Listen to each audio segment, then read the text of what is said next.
fui profesor universitario en el Departamento de Matemática Pura y Ciencia de la Computación por aproximadamente 7 años y trabajé para varias empresas multinacionales, entre ellas para Microsoft, también por muchos años.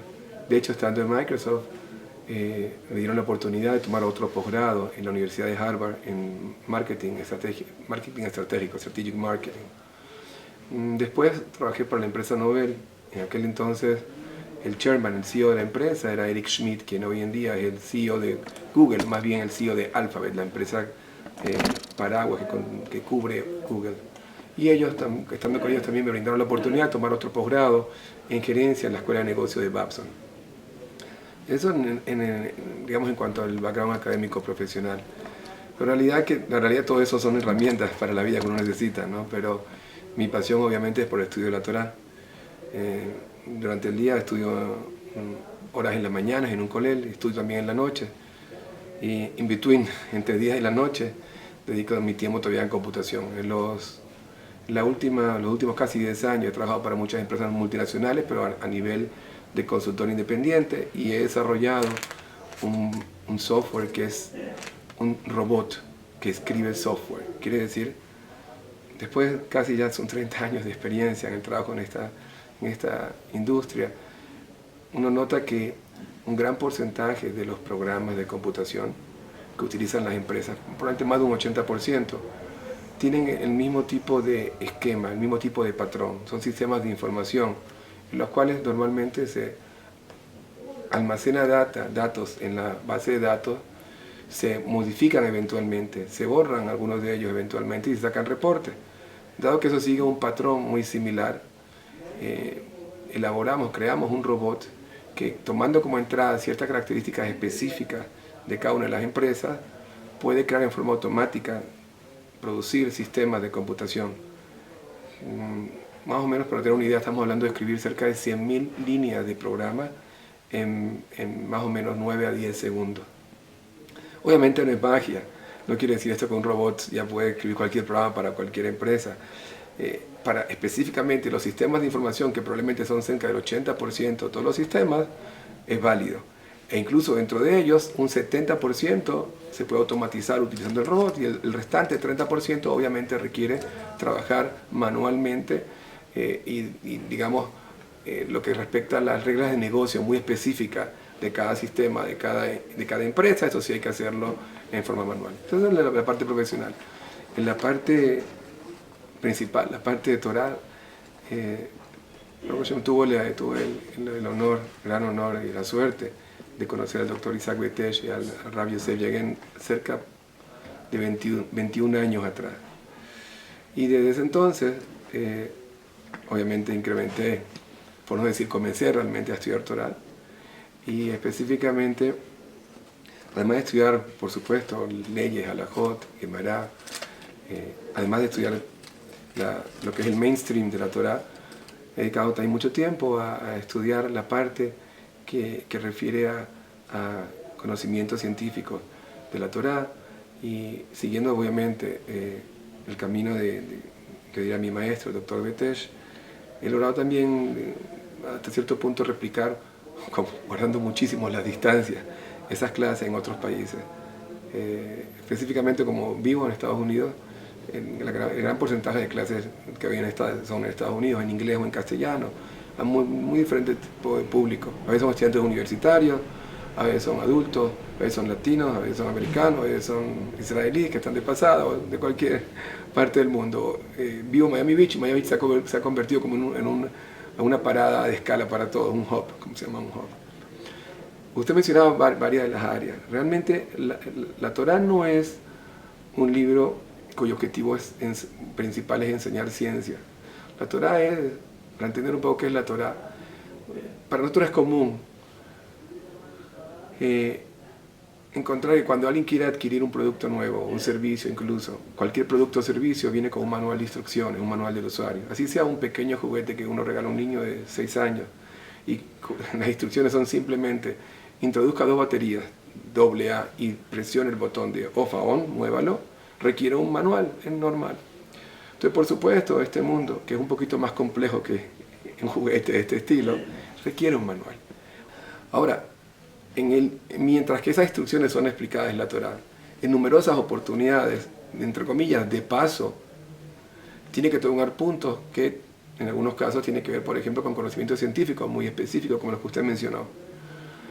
Y en esos momentos encontramos en muchísimas oportunidades conocimientos que para aquel entonces hubiera sido totalmente imposible para un ser humano, dado que no estaban los mecanismos tecnológicos disponibles para aquellas épocas, para hablar de esos conceptos, lo cual obviamente nos lleva a concluir de que un ser humano no escribió esa información, puesto que no existían los mecanismos tecnológicos para conocerla en aquel entonces. Como usted mencionaba, por ejemplo, en cuanto al orden de magnitud del número de las estrellas, que básicamente hasta hace aproximadamente 500 años se pensaba que podría estar entre 5.000, 6.000, dado a la apreciación que uno puede tener viéndolo. Y en todo caso, incluso si uno podía haber supuesto de que ese número era mayor, podría ser un orden mayor de cuántos ceros, de miles a decenas de miles o a millones. Pero la Torá en Masejet Berajot, hoja 32b, habla de un orden de magnitud de trillones, lo cual obviamente llama mucho la atención. ¿Cómo dicen trillones? Dice Yud Bet Mazalot Barati Barraquía, 12 constelaciones crean el firmamento. Y después comienza a enumerar estas constelaciones, cómo están agrupadas en grupos de 30, de 30, de 30, de 30, de 335, de decenas de miles, y finalmente menciona la palabra estrella. Al hacer la multiplicación, usted obtiene un orden de magnitud de 10 a la 18. Estamos hablando del número de trillones. Ese es un ejemplo, hay montones de ejemplos. Además de estos casos científicos, hay otro grupo de narrativas que la Torá hace, que son históricas. Y son históricas a futuros. Entonces, o sea, profecías. Sí, profecías, exactamente. Profecías que están en un texto que sin lugar a dudas, incluso para no judíos, confirman que la antigüedad de esos textos va más allá del milenio, o más allá de 1500 años, en algunos casos más allá de 2000 años, de acuerdo a ellos, y las pruebas para digamos, estar certeros de esa datación son muy simples, por cuanto hay traducciones, por ejemplo, de la Torá, del Humash, al griego extinto, que datan de más de 2000 años. Entonces, por supuesto, si la traducción tiene más de 2000 años, el original debe tener al menos 2000 años y un par de horitas para escribirlo, ¿no? Entonces, cuando vemos que en ese caso ya no son conocimientos científicos para los cuales no habían, digamos, instrumentos o tecnología adecuada, sino que incluso estamos hablando de narrativas muy específicas, con datos muy específicos. No es que la Torá dice en un momento determinado, en el futuro habrán dos pueblos que van a mantener una guerra, uno va a ganar, uno va a pelear, sino cuando la Torá habla con datos muy, muy específicos. Como un ejemplo que nos pueda dar. Uno de los ejemplos, el que aparece obviamente tengo que, por supuesto, estoy obligado a decir que toda esta información no es simplemente lo que aprendí de mi maestro, el doctor Teshi, el Rabbi Yagel. No, en ningún momento pretendo decir que yo encontré esta información. Pero, por ejemplo, la Torá, la Gemara específicamente, y aquí estamos hablando de una serie de libros cuya antigüedad, por supuesto, puede ser afirmada por terceros, superior al milenio e incluso a los 1500 años de antigüedad. Dice la Gemara de Masejet Megilá, hoja 6b, dice lo siguiente, dice que Jacob vino, habló, le pidió a Dios, le dijo así: Ribono shel olam, Señor del mundo, al titenle Esav Rasha, no le concedas a Esav el malvado, ¿sí?, lo que su corazón desea.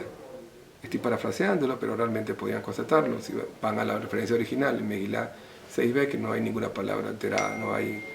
Dice que le pide a Dios que por favor no permita que lo que su hermano Esav el malvado está tramando suceda. ¿Y de qué se trata esto? Dice, se trata de Germania. ¿Y quién es esta Germania? Dice, bueno, Germania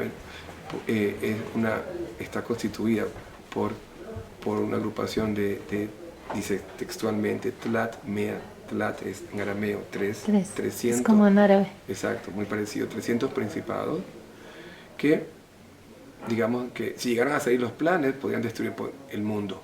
Entonces estamos hablando en particular... ¿De Alemania? Bueno, pareciera, ¿no? Existe solamente, hasta donde yo sé, un país, pueden ver la referencia, diferentes enciclopedias, enciclopedia británica o diferentes libros, como por ejemplo Germany Short History, Germany 2000 Years, pueden checar allá que el área en la cual se encuentra hoy en día ubicada Alemania, en aquel entonces había muchos pequeños, digamos, principados, y después de una larga guerra decidieron firmar un acuerdo de paz, que fue el Acuerdo de Paz de Westfalia. Estamos hablando cerca de 500 años atrás, es decir, más de 1000 años después de que esta guerra fue escrita. Y efectivamente, estos textos dicen, afirman, de que en ese Acuerdo de Paz de Westfalia, se llamaba así porque se firmó en Westfalia, 300 principados firmaron para conformar un nuevo país. ¿Quién es este país? Alemania. Es como un libro que data de más de 1500 Pero dice años. Germania, o sea, Germania, ¿no? Sí, Pero, el punto de todas maneras que estamos haciendo porque acento es en las germanes. 300 principados. Ajá. De todas maneras, usted mencionó Germania, yo lo mencioné, y efectivamente muchos mefarshim, muchos jajamim, incluso algunos que vivieron hace 900 años, como el caso de varios, mencionan, dan más detalle diciendo que, por ejemplo, acotando que Germania, tzarich lomar Germania, otros hablan como mencionando como Ashkenaz, Shelano, y en todo caso, como alguien podía predecir, 300, no 299, no 301 con esa efectividad, y hablar de destrucción mundial, ¿sí? Primera Guerra Mundial y Segunda Guerra Mundial. Como eso hay en cualquier cantidad, no son aislados. Ay, denos otro ejemplo más, porque eso está apasionante. Entonces, en el caso histórico, mucha gente dice, bueno, ¿por qué siempre hablan del pasado y no hablan del futuro? La Torah dice en Yalkut Shimoni, Yeshayahu, página 60. Dice, Amar Rabbi Yitzhak, dijo Rabbi Yitzhak, Shana Shemelech HaMashiach Nigla, en los años, en el periodo de tiempo en que el rey Mashiach se va a revelar. Entonces comienza a describir que los reyes del mundo van a estar como en conflicto. Y en particular, habla de quién? De un rey árabe. Y después de mencionar al rey árabe, dice lo siguiente, menciona incluso antes, dice, pone el acento en lo siguiente, Melech Parás, el rey de Parás, el líder de Parás. Porque no es árabe. ¿Quién es Parás hoy en día? Irán. Irán. Y por cierto, habla de que va a comenzar un enfrentamiento con un Melech Arabí. Suena familiar, hace poco, Arabia Saudita. Y después habla que este Melech Parás va a amenazar el mundo con destrucción mundial. Lo cual ya está haciendo. Lo cual hoy en día... Entonces, ¿eso no sé dice si futuro, dónde dice eso? Yo creo que la primera vez que escuché esa referencia del Dr. Betesh fue probablemente hace más de una década, hace más de 10 años. Sí, pero ¿en qué lugar de la Torah? Yalkut Shimoni, Yeshayahu, hoja 60. Okay. Desde donde comienza diciendo Amar Rabbi Yitzhak. Por cierto, después de esa referencia traigo unas palabras muy lindas que se convirtieron en una canción muy famosa no hace mucho, que dice Besha'ash Shemelech HaMashiach Nigla, ¿sí? En el momento en que el rey Mashiach se va a revelar, probablemente usted la haya escuchado, se hizo famosa hace ya creo 5 o 6 años. Entonces quiere decir que es un texto muy conocido, no es un texto obscuro. Ajá, es un texto que muchos de nosotros probablemente poseen de sus abuelitos, están en la biblioteca de hace años sentado allá y nadie lo alteró. Y dice efectivamente Melech Parás y habla de destrucción mundial. Decenas y decenas. Pero sí va a haber destrucción mundial. Existe un principio en la Torah. Cualquier profecía, si es una profecía anunciada en público para el futuro, que es para bien, siempre se va a cumplir, no importa qué suceda. Sin embargo, las profecías para mal, la Torah adelantó que pueden ser paradas, como con nuestras acciones. El creador del mundo, obviamente, no quiere mal para el mundo, creó el mundo como un acto de gesed, de bondad. Entonces, ¿por qué existen estos problemas? Simplemente son mensajes porque a veces la persona no reacciona por las buenas. Como un papá y un niño, obviamente lo ideal es tratar de entender al niño sin necesidad de castigarlo. Pero cuando el peligro es mayor y el niño no reacciona, a veces hay que recurrir a una medida un poquito más fuerte. Entonces la Torah dice que cualquier profecía, obviamente profecía, donde estemos hablando de algo que pueda ser malo, puede ser cancelada con teshuvah, con rectificación de nuestras acciones. De hecho, estamos muy cercanos a Yom HaKippurim, Yom Kippur. Y Yom Kippur, en Minjá, leemos la Haftará de Yoná. Yoná era un profeta del pueblo judío, donde el creador del mundo, Akadosh Baruj Hu, le pide a Yoná que indique una nación no judía, Nínive, que tiene que cambiar sus acciones, tienen que hacer teshuvá para evitar su destrucción. Es decir, no es una profecía de nuevo para mal. La profecía es, Nínive va a ser destruida, a menos que, obviamente hay un a menos, está condicionada, como cualquier profecía para mal, están condicionadas siempre a que la persona cambie, a que la gente cambie. No hay ningún objetivo, ¿no? El único objetivo es cambiar. Y, de hecho... ¿Que la persona o el pueblo? Bueno, realmente es todo junto, ¿no? Para que cambie el pueblo tiene que cambiar cada uno de nosotros. Cada persona es evaluada a nivel individual y a nivel de pueblo. Y es interesante, porque obviamente alguien podría pensar que esto es una excusa. Cualquier texto tiene una profecía. ¿Se cumplió? ¿Viste? ¿Se cumplió? ¿No se cumplió? No, porque cambiaron las acciones. No es así. Es por eso que las profecías que son para bien nos permiten evaluar la veracidad de un profeta o del texto, porque esas profecías tienen siempre que cumplirse. Por una profecía que es para mal, no podemos evaluar si el profeta es un profeta real, si el texto es un texto de origen divino o no. ¿Por qué? Porque tenemos el principio que puede ser anulada si las acciones cambian. Pero cuando hay una profecía para bien y no se cumple, ¿qué tenemos que decir? Que ese profeta es un profeta falso. Si la profecía es para bien y se cumple, aumentamos al menos el grado de probabilidad de que ese profeta es un profeta real. Obviamente, si hay muchas condiciones, muchos detalles suficientes para entender de que no pudo haberla, entre comillas, en el lenguaje coloquial, haberla pegado, entonces entendemos que hay un origen sobrehumano, un origen divino. ¿Usted siempre fue religioso? ¿Dónde nació? No, yo nací en Tetuán. Tetuán es una ciudad que pertenecía a Marruecos español, sí, en el norte de África. De ahí emigramos, tendría cerca de 8 años, a España, la ciudad de Ceuta, que todavía está en el continente africano. ¿Hace 8 años? No, cuando tenía 8 años. Cuando tenía 8 años. De allí emigramos a Venezuela. Yo llegué a Venezuela creo que con 9 años. Y viví en Venezuela tal vez cerca de 30 años. Hace 17 años aproximadamente nos mudamos a Miami, vivimos en Miami Beach. Realmente mi cambio, mi contacto con la Torá fue aproximadamente hace 21 años, cerca de 21 años, poco más de 20, cuando en un fin de semana el Dr. Betesh llegó a Venezuela y mi hermano menor, que ya había estado en Venezuela, ya había estado en un seminario, me habló de los temas que les habían tocado, me parecieron fascinantes. Y decidí ir con mi familia, con mi esposa, también estuvo mi hermano, estuvo mi hermana. Y fue algo fascinante. Pero ¿no le pareció como que al principio sí, que se contradecía la Torah con la ciencia? Porque usted, es un científico. Sí.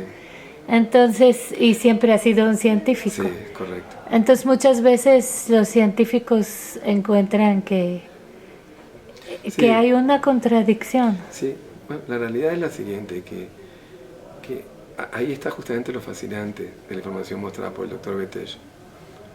En realidad hay dos tipos de ciencia, realmente hay una sola ciencia. La ciencia, no digamos la ciencia que sigue el método científico, así que tiene los pasos de observación, planteamiento del problema, experimentación, finalmente una teoría y con los años se convierte en ley. Y hay lo que se llama ciencia especulativa, que no sé ni siquiera si se debe llamar ciencia, son simplemente especulaciones que no pueden ser sustentadas por experimentación.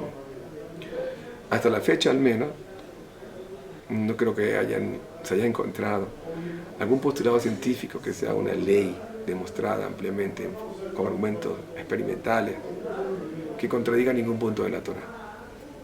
Lamentablemente hay un problema de marketing. Hay un problema de marketing porque a veces el ser humano tiende a pensar de que, obviamente no siempre, que el enfrentarse con un texto milenario puede ser algo, Jave Shalom, en algún momento arcaico, algo que vaya en contra de lo que es el conocimiento moderno. La realidad es que si ese texto no fuera de origen divino podría ser así. Los tiempos cambiaron, oye. Pero si existe realmente un creador, como existe, ese texto es eterno. Y la belleza y lo fascinante del enfoque del Dr. Betesh es mostrar cómo es perfectamente la ciencia real, no la especulativa, no la que no puede ser sustentada en ningún momento o habrá ningún tipo de contradicción con la Torah. Más aún, al pasar de los tiempos, y es algo que he vivido durante estos 20 años, algo que me va a decir, es si en algunos casos habían postulados que eran solamente especulativos y que parecían estar en contradicción con la Torah, eventualmente la ciencia rectifica y cuando realmente se enfrentan a la experimentación, quien sale victorioso es la Torá. Denos un ejemplo, por ejemplo, de eso. Por ejemplo, para mostrar un caso muy sencillo, está el ejemplo del Brit Milá o la circuncisión. Brit Milá o circuncisión. Por muchos años, se pensó que el pueblo judío era un poquito así como salvaje al practicar a un bebé recién nacido, ¿sí? Con 8 días, un procedimiento quirúrgico. Hoy en día se conocen los beneficios, la larga lista de beneficios de practicar la circuncisión. Pero, en todo caso, fue como paulatino el aceptar lo que la Torá decía, porque al principio parece que es beneficioso, de tal punto que hoy en día más del 70%, probablemente la población norteamericana, no judía estamos hablando, ya acabó la circuncisión. Entonces, al principio aceptó la circuncisión. ¿Está bien? Ok, tenían razón, la pegaron. Pero ¿por qué el 8º día? Muy temprano. Baruch Hashem, con el tiempo también se dieron ante eso, viendo que el 8º día pareciera ser, de acuerdo al libro de medicina, el día óptimo. ¿Por qué? Bueno, tiene que ver con los factores de coagulación en el bebé y vitamina K, protrombina y los porcentajes que guarda en la sangre en el 8º día, que parecían ser óptimos con respecto no solamente a su vida digamos inicial del bebé, sino con respecto a toda la vida del ser humano. Pareciera que el 8º día es el óptimo. Entonces vemos como algo que pudo ser causa de risa o de burla de otros pueblos, finalmente la Torá muestra que es cierto. El Ben Ish Hai dice, explicando un pasuk de Shir HaShirim, el cantar de los cantares, dice, Yishakenit mineshiko, kitovim dodeja miyaim. Compara la Torá con el yaim, con el vino. ¿En qué se parece la Torá con el vino? Probablemente muchas cosas, pero una de ellas es que el vino, contra más antiguo, mejor. Es cierto, en algunos momentos alguien puede estar tentado, a decir, fíjate, la ciencia pareciera que sostiene algo que contradice la Torá. A medida que la ciencia eventualmente avanza y se enseria con respecto a ese punto y puede llegar a experimentar en forma objetiva ese punto, lograr dar la razón a la Torá. Entonces, a medida que pasa el tiempo, Baruch Hashem, vemos que la Torá tiene razón. No quiere decir que la Torá está equivocada en un principio, siempre tuvo la razón, simplemente que la ciencia no ha avanzado suficiente. Y como es, hay decenas y decenas de puntos. Por eso muchas veces cuando alguien pregunta, un rab muy famoso, Luis Kerrab, le preguntaron cómo justificaba las contradicciones entre ciencia y Torá. Y él respondió, ¿de cuál ciencia me estás hablando? ¿La de los 20, la de los 30, la de los 40, la de los 50? ¿De cuál? Cambiante. Algo que la Torá no ha cambiado y sigue invicta. Por ejemplo, hay partes de la Torá que la ciencia dicen que no puede explicar. Por ejemplo, cuando se detiene el sol, que si es el sol cuando... Sí. Entonces dicen, no, pues si se detiene el sol, el mundo entero se hubiera destruido. Claro, entonces la Torá no descarta la posibilidad de intervención milagrosa. Sí, eso no está descartado. Entonces, la Torá puede advertir en un momento determinado que hay un milagro y anunciarlo como tal. Eso no es una contradicción. La pregunta sería si hay posibilidad o no de hacer milagro. Pero en todo caso, eso no existe una contradicción en lo absoluto, porque no puede, tal vez incluso la ciencia no podría desprobar que no existen los milagros. O sea, por ejemplo, usted sabía que hasta hace tal vez un poquito más de 100 años, siempre se sostuvo que el mundo, el universo completo, sostuvo algo llamado el steady state, que quiere decir que el mundo no tiene un principio ni un final, el mundo había estado siempre tal cual. ¿Sí? Realmente solamente, tal vez un poquito más de 100 años atrás, comenzó la ciencia a ver que esto no era así. Y esto se hizo aún más serio cuando Arno Penzias, por cierto judío, ganador del premio Nobel, gracias a las llamadas radiaciones de fondo, logró probar que el mundo estaba en expansión. ¿Sí? Entonces, muy bien. Ahora ya se sostiene como un principio. Welcome to you, ciencia. La Torá siempre dijo, primeras palabras, Bereshit bara et Elohim et hashamayim v'et haaretz. En el principio, hubo un principio, ¿sí? Entonces por siglos y por milenios pudieron reírse. Ahora, entendamos esto. ¿Yo puedo explicar cómo se crea un universo? Yo no puedo explicarlo. La ciencia puede explicarlo. Bueno, dicen que el Big Bang. Pero eso no explica cómo se creó el universo, porque cómo comenzó el Big Bang. Ellos pueden reproducir un Big Bang. En todo caso, si el Big Bang pudiera explicar algo, pudiera explicar a partir de esa explosión. Si yo le dijera a usted, por ejemplo, que de un pequeño punto podría salir todo Chapultepec, ¿cómo es posible? Bueno, de un pequeño punto salió el universo completo y hoy no nos sorprende. Hasta los 60, a pesar de haber sido incluso probado, de nuevo, Arno Penzias, pero hasta los 60, un gran porcentaje de los científicos norteamericanos aún insistían, a pesar de haber pruebas, de que el universo, la tesis era steady state, era constante. ¿No? Hoy ya, obviamente, ya se dieron todas. Entonces vemos otro caso en el cual la ciencia se dio, no la Torah. Y vemos, y en este caso aprovecho para comentar, como lo que usted mencionaba, puede ser el caso de Yoshua, que en cuanto a si el sol se puede parar o no, que en algún momento el creador puede anunciar va a haber un milagro, ¿sí? Va a haber un milagro. Eso no es una contradicción. ¿Por qué? Porque está predefinido que hay la posibilidad de que haya un evento que yo no entiendo cómo sucede. Tampoco entiendo cómo el universo existe, pero existe y tampoco la ciencia lo puede explicar. De nuevo, Big Bang no explicaría en ningún momento la existencia del universo, explicaría cómo evoluciona a partir de ese segundo cero en adelante. Pero ¿y antes qué pasó? ¿Por qué tuvo que haber esa explosión? No. Entonces, creo que hasta ellos deberían de ocurrir de todas maneras, al final, o al principio, mejor dicho, al milagro inicial. Entonces, milagro no indica contradicción. Okay. ¿Y usted cómo conjugó su vida en el universo científico de la programación con la religión? Ah, qué pregunta tan interesante. Entonces, si le contaron o si... No. Increíble. Entonces, hay un tema que tengo que hacer un disclaimer, una advertencia, que es un tema, digamos, que está bajo investigación y que es too good to be true. Es demasiado bonito para ser cierto.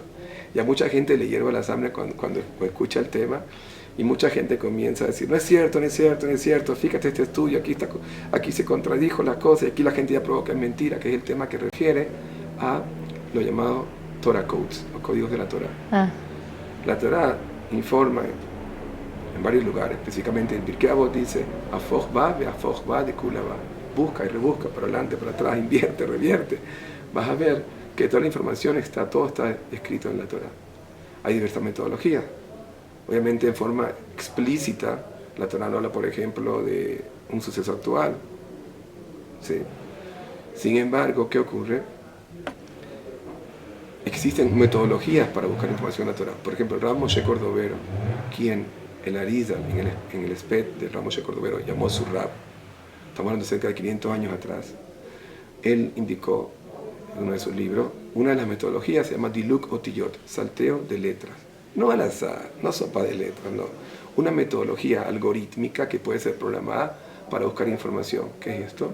Tomas el texto de la Torah y sigues un patrón predeterminado, que es saltar letras, es decir, obviar letras. Por ejemplo, leer cada 2 letras o leer cada 3 letras e ignorar las del medio y en nuevo texto buscar información.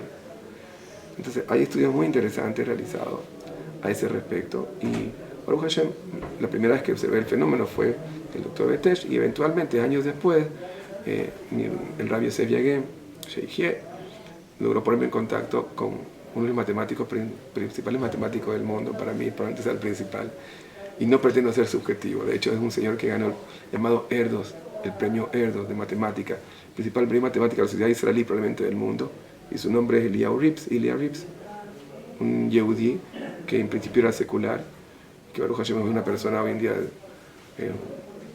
impresionante, tanto el punto de vista de Torah como el punto de vista, sin comparación, científico, matemático, PhD, es una persona que sigue trabajando como profesor universitario en la Universidad Hebrea de Jerusalén, en la cátedra, y reconocido probablemente entre los primeros 10 matemáticos del mundo.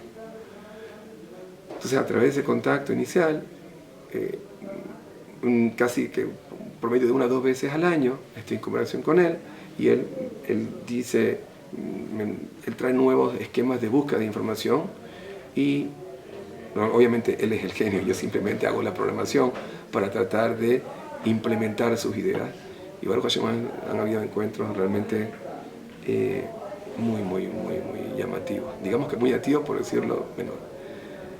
Lamentablemente son tan buenos los encuentros de información sobre sucesos incluso actuales que son rechazados por muchos sectores porque despiertan mucho obviamente disonancia cognitiva, no puede ser. A tal punto que incluso un grupo de matemáticos llegó a escribir un paper para tratar de demostrar que los hallazgos eran hallazgos fortuitos, que no tenían una validez, digamos, científica. Que la probabilidad de encontrar esas palabras podía ser la misma en la Torá como en otros libros. Sí, dicen que Moby Dick, sí. Obviamente, Eliyahu Rips contestó esos estudios. Pero ¿sabes qué ocurrió? La otra parte se dio por cerrada la conversación. Te voy a contar una historia de la vida real. Hace aproximadamente 4 o 5 años recibí una llamada telefónica de Eliyahu Rips. Normalmente los comunicamos por vía email. Me pareció que aquí había algo de urgencia. ¿Qué había sucedido? Él había sido invitado, y esto ejemplifica perfectamente lo que sucede. Él había sido invitado por la televisión alemana a un programa de alto rating para hablar sobre el tema de los Bible Codes, de los Torah Codes. El programa fue un programa récord de audiencia, fue espectacular. Él es un hombre fuera de serie, sumamente humilde y sumamente brillante, lo cual no es fácil conseguir. Sí, muy difícil. No es fácil conseguir. Bueno, por ejemplo, ustedes tienen al doctor Beter, extremadamente brillante y extremadamente humilde. ¿Qué sucedió? El público respondió en forma apasionada por el tema. La siguiente semana, el canal de televisión alemán trajo un profesor matemático alemán para desmentir todo lo que Eliyahu Rips había dicho. Trajo un texto de un libro en alemán y mostró que ahí también se puede encontrar información interesante. Fue un baño de agua fría para el público, obviamente, pero Eliyahu Rips, de forma muy inteligente, a sabiendo lo que había pasado la siguiente semana, llamó a Alemania, habló con el canal de televisión y les dice, por favor, si le pueden permitir obtener una copia digital de ese libro del profesor del texto alemán. Y la consiguió. Ellos accedieron, enviaron el archivo por mail como un attachment. En ese momento Eliyahu Rips me llama. Nosotros tenemos nuestro propio programa, en realidad tenemos 2 programas muy complejos, muy grandes. De hecho, mucha información ni siquiera se ha revelado públicamente porque tanto Eliyahu Rips como el Dr. Beter son personas que hasta que no hayan pasado un nivel de prueba objetiva, contundente, no se presentan al público ninguno de estos hallazgos. Entonces él me dice, mira, como tenemos nuestro propio programa, hagamos algo. Cambiemos el input, la entrada del programa. En lugar del texto de la Torá, extraemos el lenguaje fuente, no hay ningún problema. Yo cambio el texto y pongo el libro alemán. Y tratemos de reproducir lo que este profesor alemán encontró. Él dice haber encontrado estas palabras. Obviamente, uno puede encontrar cualquier palabra en cualquier lugar. La importancia no es encontrar la palabra, eso no es lo que determina la importancia del evento. La importancia es, primero, si ese salteo que hay entre las letras es mínimo o es cercano al mínimo. Segundo, qué tan largo es la palabra encontrada, el string. Obviamente, una palabra de 3 letras se encuentra fácilmente. Y el otro factor aún adicional es la frecuencia de las letras que están empleadas. Por ejemplo, en hebreo sabemos que la letra G y la letra Yud son muy frecuentes. Entonces, una palabra de 2 o 3 letras en las cuales estén presentes las letras G y Yud, obviamente puede ser encontrada en cualquier texto. Pero, a diferencia, hay letras que son muy poco frecuentes. En el lenguaje hebreo, por ejemplo, la Tet, la Samer. En ese caso, una palabra, por ejemplo, de una larga extensión, 6, 7 letras, 5 o 6 letras, puede ser una palabra, una expresión, ¿sí? Con salteo fijo, mínimo, por ejemplo, y que tenga letras como la Samaj y la Tet, obviamente puede ser medida cuál es la probabilidad encontrada al azar. Y hay hallazgos cuyas probabilidades son básicamente nulas. Entonces son hallazgos grandiosos y son repetidos. ¿Qué hicimos? Yo cambié la entrada, puse el texto alemán y encontramos las palabras que efectivamente el profesor había mostrado, con un pequeño problema. Ninguna de las palabras tenía una probabilidad que fuera significante en forma estadística. Es decir, si yo tomo una moneda y digo, fíjate, voy a lanzarla al aire 2 o 3 veces y vas a ver cómo va a aparecer la cara o sello. Y así ocurre. No tiene ningún tipo de importancia. ¿Por qué? Porque la probabilidad es 0.5, 50% cara, 50% sello. Medimos la probabilidad, la frecuencia. Ni siquiera el salteo fijo mínimo. Era absurdo lo que se había presentado. Yo, extremadamente contento, llamé enseguida al profesor Rips. Y yo lo vi a él con mucha parsimonia. Me dijo, por supuesto, yo sabía de antemano que no iba a tener ningún tipo de importancia. No hay ningún texto como la Torá. Pero obviamente requería una prueba científica. Mándame, por favor, las mediciones, mándame todo. Inmediatamente se lo envié, inmediatamente él llamó a Alemania. Pero adivina qué pasó. Pidió, por favor, la oportunidad de presentarse de nuevo en el programa y mostrarle al público la realidad. La televisión dijo, no, ya es suficiente del tema, no queremos seguir discutiendo. Exactamente. Lo mismo que ocurrió con este grupo matemático, que jamás quiso volver a hablar. Dieron por terminado, en forma unilateral, la conversación. ¿Qué ocurre? La gente escucha esto acerca de Bible Codes, busca en Internet. Hoy en día, Internet tristemente, obviamente Internet puede ser una herramienta muy buena, pero es una herramienta muy mala. Como anécdota, hace poco conversando con un niño, muy inteligente, por cierto, hablando de un tópico, yo le dije, bueno, pues tienes que estudiar esto más en profundidad. Me dijo, papá, y ahí revelé que es mi hijo, no uno de mis hijos pequeños, me dice, pero ¿no existe algo llamado Internet? ¿Y no existe algo llamado Google? Si algún día se necesita, bueno, la persona lo googleará, ¿para qué estudiarlo ahora? Baruch Hashem lo piensa así, logré detectar ese. Pero es así, es tristemente así. Y algunos, ¿qué ocurre? No son objetivos. Si ya vieron una excusa para decir, no, ¿ves? ¿Por qué buscamos una excusa? Porque creen, y aquí de nuevo va el problema del marketing, que si la Torá llega a ser verdad, es un problema para ellos. Y es todo lo contrario. La Torá es el motivo para nosotros para vivir totalmente felices. Saber, primero, que tenemos el potencial de ser eterno. Que tenemos un ser que nos vigila. Que no somos una creación aleatoria. Que nuestro destino no es aleatorio ni predestinado, lo podemos cambiar con nuestras acciones.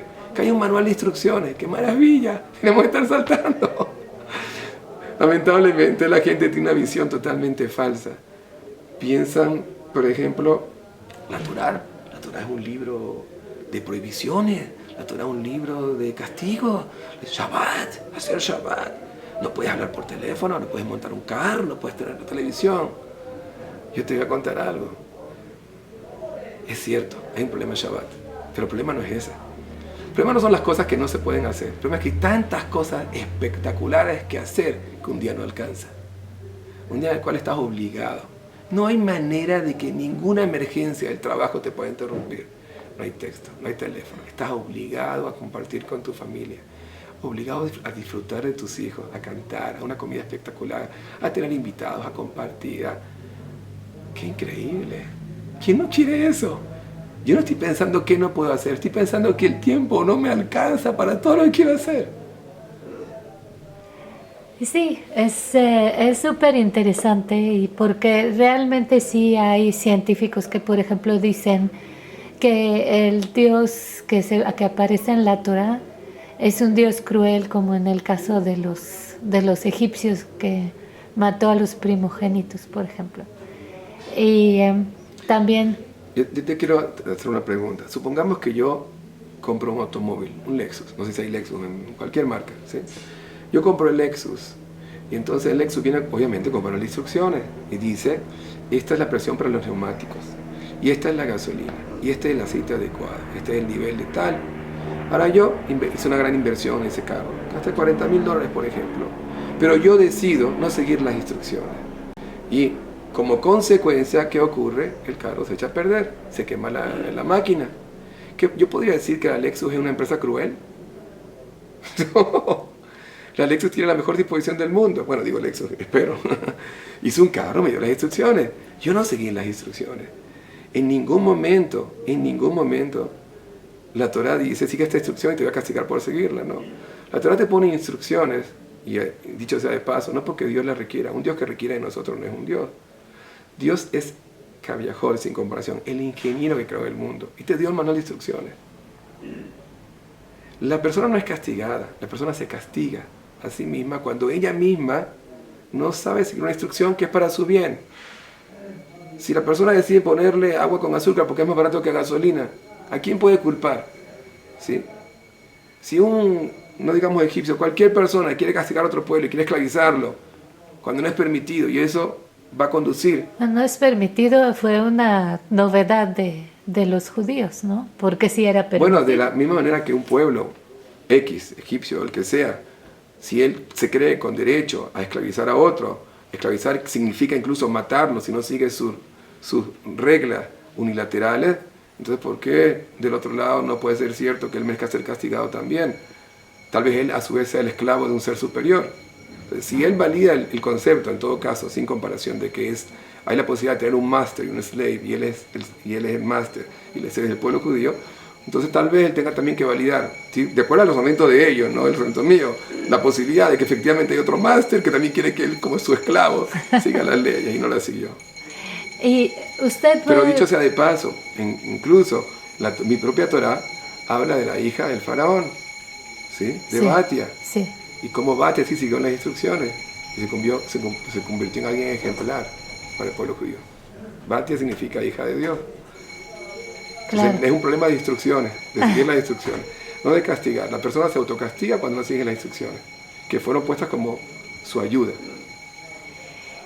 ¿Usted puede decir, por ejemplo, desde su visión de programación, que Dios es el gran programador? Mucho más que eso. Pero digamos que a nuestra forma de entender las cosas, sí.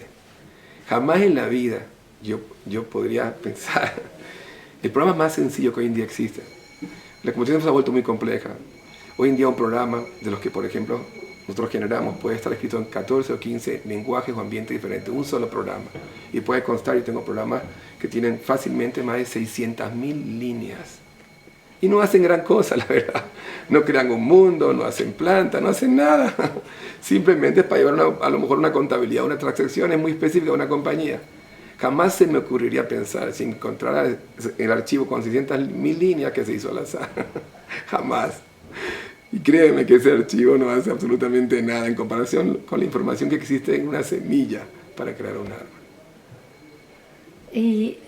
Por cierto, que otra cosa que usted mencionó muy interesante en cuanto a lo científico, también existe un mal marketing al respecto. Son numerosos los científicos que están de acuerdo con la veracidad de la Torá. Numerosos. El marketing no lo revela así. Te voy a poner un ejemplo. Existe un señor, su nombre es Ari Rubinstein, uno de los principales investigadores del SIDA en el mundo. Ari Rubinstein vive en Wesley Hill, cerca de Monsey. Es un yehudí, no tenía información, probablemente como yo, mucha información de la Torá. Hoy en día es una persona que, además de ser un científico de un grado muy, muy alto, una persona que cumple Torá y Mitzvot, e incluso ha dedicado parte de su tiempo a dar clases de este mismo estilo. Clases donde muestra la veracidad de la Torá utilizando herramientas científicas. Increíble. Sí, porque ahorita como que no es de moda, digo, a nivel mundial, que como que la ciencia está en un pedestal y la religión, Bueno, supieras que yo pienso que también hay una moda del otro lado. Lo que puede estar pasando, como usted dice, es que se está como polarizando. Sí. Pero también hay una moda. Yo, Baruch Hashem, en estas 2 décadas, la cantidad de decenas y centenas, y por qué no de millares de Yehudim, muchos de ellos intelectuales, muchos de ellos profesionales, que han vuelto a la Torá, es cuantiosa. Y no se trata de que son aquellos que tenían problemas, no, gente sin problemas. No son los separadim, son separadim, y son ashkenazim, y son adultos, y son jóvenes, y son americanos, y son israelíes, y son mexicanos. Es decir, es muy probable que exista una polarización, pero hay también una moda muy, muy grande de hacer teshuva. ¿Por qué? Probablemente porque el materialismo llega a un punto tan alto ya que la gente necesita buscar algo que vaya más allá de eso. Ya el materialismo rebasó todo, ya tener 3 celulares simultáneamente con cámaras con no sé cuántos megapíxeles, ¿qué más puedes tener? Ya la gente está buscando algo adicional. Además que lamentablemente también se ha observado en la sociedad en general un deterioro muy grande, y específicamente en la familia, el núcleo familiar.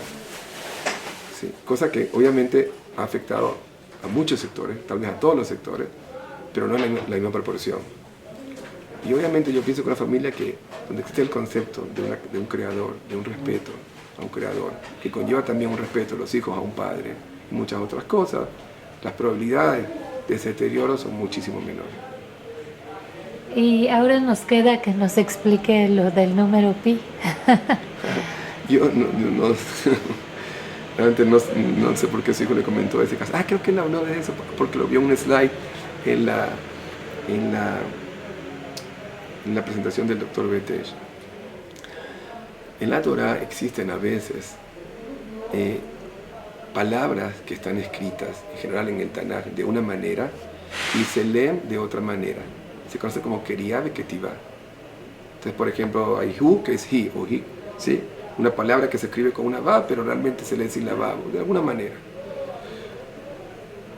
No existe nada en la Torah que sea coincidencial, que sea extra. En el caso de que usted menciona de pi, habría que verlo, habría que mostrar el pasuk, pero realmente hay un pasuk que está repetido en Melahim, el libro de Reyes, y el libro de Crónicas. ¿Sí? A veces el libro de Crónicas repite ciertos pesukim, pero la repetición está con una alteración.